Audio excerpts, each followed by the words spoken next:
پھر میں نے ایک عجیب فیصلہ کیا کہ میں ناصر سے یاری لگاؤں گی۔ اس میں ایک فائدہ ہے کہ شادی شدہ شخص ہے، کم از کم بلیک میل تو نہیں کرے گا، اپنے بیوی بچوں کی خاطر احتیاط برتے گا۔ یہ فیصلہ کر کے میں اپنے آپ کو بہت ہلکا محسوس کرنے لگی۔ اب میں نازیہ کو بتاؤں گی کہ اس بار ایک کمرے میں وہ علی سے مزے کرے گی تو دوسرے کمرے میں میں بھی مزے کروں گی، لیکن یہ سب میں نے نازیہ کو نہیں بتایا۔ دوسرے دن میں بی بی مکھنی کے گھر گئی تو ناصر بھی تھا۔ اس نے چھپ کے مجھے آنکھ ماری تو میں مسکرائی۔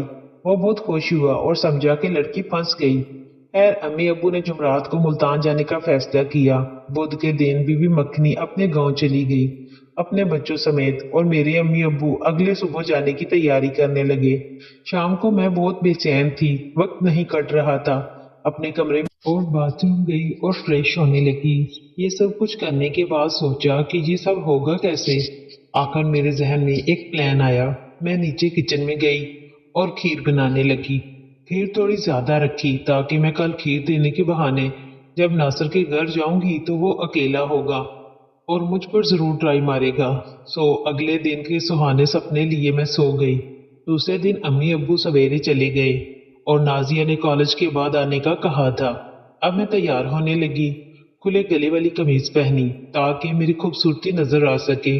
جب امی ابو کو گئے 2 گھنٹے ہو گئے اور مجھے یقین ہو گیا کہ اب وہ چلے گئے ہوں گے تو میں دھڑکتے دل کے ساتھ کھیر کی پلیٹ لیے ناصر کے گھر کا دروازہ کھٹکھٹایا۔ ناصر نے دروازہ کھولا۔ میں نے کہا جی کھیر لائی ہوں آپ کے لیے۔ ناصر بولا شکریہ، پلیز فریج میں رکھ دیں۔ مجھے پتا تھا فریج کہاں ہے، میں کچن میں گئی اور کھیر رکھنے لگی۔ اس تمام وقت میرا دل دھک دھک کرتا رہا۔ میں جیسے ہی کچن میں گئی ناصر نے دروازے پہ پکا لاک چڑھا دیا۔ میرا دل اچھل کے حلق میں آ گیا۔ میں نے انجان بن کے پوچھا بی بی کہاں ہے؟ ناصر نے جواب دینے کی بجائے مجھے پیچھے سے دبوچ لیا۔ میں نے کہا پلیز مجھے جانے دو، میں بی بی کو بتاؤں گی۔ دیکھو میں ایسی لڑکی نہیں ہوں، پلیز مجھے جانے دو۔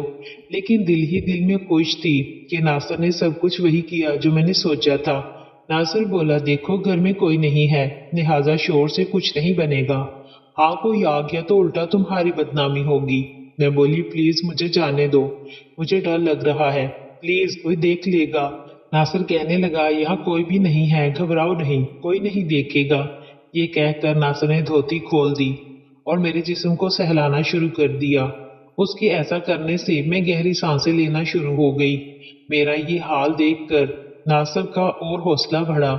میں بس جھوٹ موٹ کہہ رہی تھی پلیز ایسا نہ کرو اور مجھے جانے دو، لیکن میری بات کو اگنور کرتے ہوئے اس کے ہاتھ میرے جسم کی پیمائش کر رہے تھے۔ اس کے ایسا کرنے سے میرے جسم میں بجلیاں سی دوڑنے لگی۔ اب میں نے سوچا کہ اب اور نہیں منع کروں۔ میں نے کہا اچھا پلیز وعدہ کرو کسی کو نہیں بتاؤ گے اور پلیز دروازہ بند کر لو۔ ناصر بولا وعدہ کہ یہ راز آپ کے اور میرے درمیان رہے گا۔ اچھا مان جاؤ اور چلو بیڈ روم میں چلتے ہیں۔ یہ کہہ کر وہ میرا ہاتھ پکڑ کے بیڈ روم لے گیا۔ میرے دل میں لڈو پھوٹ رہے تھے لیکن چہرے پر پریشانی سجائی تھی۔ بیڈ روم میں داخل ہوتے ہی اس نے اپنی شرٹ اور دھوتی اتار دی اور میرے قریب آیا اور مجھے گلے لگایا اور بولا صبا جانی اب گھبراؤ نہیں، ہم بلوچ ہیں، جان دے دیں گے لیکن یار پہ آنچ نہیں آنے دیں گے۔ اس کی یہ بات سن کر تھوڑا حوصلہ ہوا اور میں نے بھی اپنے آپ کو ڈھیلا چھوڑ دیا۔ ناصر آگے بڑھا اور مجھے بچوں کی طرح گود میں اٹھا کر بیڈ پہ لٹا دیا۔ میں نے کہا دیکھو ناصر مجھے بہت ڈر لگ رہا ہے، میں نے پہلے کبھی ایسا کام نہیں کیا اور سنا ہے کہ پہلی بار بہت مشکل ہوتی ہے۔ ناصر بولا فکر نہ کرو جانی، کچھ بھی نہیں ہوتا۔ پھر ناصر نے ایک زوردار حملہ کیا۔ اس کا یہ حملہ میری برداشت سے باہر تھا۔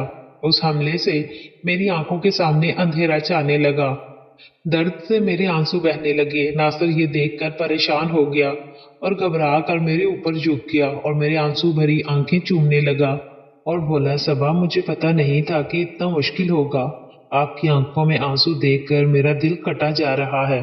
ناصر کی یہ باتیں سن کے میں اپنے سارے درد بھول گئی اور مسکرانے لگی اور اٹھ کے اپنے ہونٹ ناصر کے ہونٹوں پہ رکھ دیے۔ میں بولی ناصر آپ بہت اچھے ہیں، آپ کی خوشی کے لیے میں ہر درد سہنے کو تیار ہوں۔ پھر میرا سر اپنی گود میں لے کر بیٹھ گیا اور پیار سے میرے بالوں میں انگلیاں پھیرنے لگا اور کبھی کبھی نیچے جھک کے میری آنکھیں بھی چوم لیتا۔ ناصر کہنے لگا میں بہت خوش قسمت ہوں کہ مجھ جیسے شخص کو آپ جیسی پیاری دوست ملی ہے۔ میری عمر بھی زیادہ ہے اور شکل و صورت بھی کوئی خاص نہیں اور شادی شدہ بھی ہوں، پھر بھی آپ نے مجھے پسند کیا۔ حالانکہ آپ جیسی نوجوان اور خوبصورت لڑکی کسی اچھے سے اچھے نوجوان کو اشارہ بھی کرتی تو وہ دوڑتا چلا آتا۔ میں نے کہا آپ بہت اچھے انسان ہیں اور میرے لیے یہی کافی ہے۔ ناصر کہنے لگا یہ میرا آپ سے وعدہ ہے کہ ناصر اپنا سر کٹا دے گا لیکن آپ کی عزت پہ آنچ نہیں آنے دے گا۔ میں ناصر کی گود سے اٹھی اور ناصر کو گلے لگا لیا اور اپنے گلابی ہونٹ ناصر کے سگریٹ کے جلے ہوئے ہونٹوں پہ رکھ دیے۔ میں نے کہا کام پہ کب جائیں گے آپ؟ ناصر کہنے لگا آج رات 8 بجے۔ کیوں کیا بات ہے؟ میں نے کہا جی امی ابو گھر پہ نہیں ہیں اور اگر آپ کو چھٹی ہوتی تو رات کو بھی ملاقات ہو سکتی تھی۔ ناصر کہنے لگا آج رات ڈیوٹی تو تھی لیکن اب نہیں ہے، سو آج رات آپ آئیں تو میں کھانا باہر سے لے آؤں گا اور دونوں مل کے کھائیں گے۔ میں نے کہا پکا؟ ناصر بولا پکا۔ ناصر کہنے لگا میری رانی ایک بات مانو گی؟ میں نے کہا کیوں نہیں، آپ کہہ کے تو دیکھیں۔ ناصر کہنے لگا آپ مجھ سے باتیں کیا کریں اور بالکل آزادی کے ساتھ، یعنی بوائے فرینڈ گرل فرینڈ کی طرح۔ میں بولی ٹھیک ہے، کوشش کروں گی۔ میں نے اٹھ کر کپڑے پہن لیے اور ناصر نے بھی اپنی دھوتی باندھ لی۔ ناصر صوفے پہ بیٹھ گیا اور میں اس کی گود میں بیٹھ گئی۔ ناصر پیار بھرے لہجے میں کہنے لگا آپ میرے پالتو بلی ہو۔ میں نے پیار سے اس کی گردن کے گرد اپنی باہیں ڈال دی اور بہت دیر تک باتیں کرتے رہے، پھر جب بھی ہمیں چانس ملتا ہم ملاقات کرتے۔